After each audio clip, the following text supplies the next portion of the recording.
Sosial şəbəkələrdə yazdığım statuslar çoxlarını qıcıqlandırır. Niyə belə yazsan ki, məncə bu hamımıza maraqlı olar. Bu, gəncliyin özünün xarakterindən irəli gəlir. Başa düşürəm ki, çoxlu səhvlər edirəm qrammatik cəhətdən. Bunun müəyyən obyektiv, subyektiv səbəbləri var.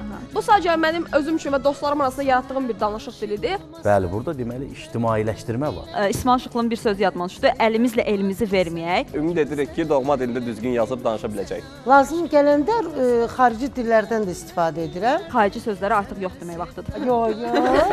Belə zarafat elədim. Sənə canım deməsəydi, bu dili mən neylərdim? Səni bir ömür sevməsə, bu canı mən neylərdim? Sənə canım deməsəydi, bu dili mən neylərdim? Səni bir ömür sevməsə, bu canı mən neylərdim? Qıcıqlanmayın gənclər, qıcıqlanmayın.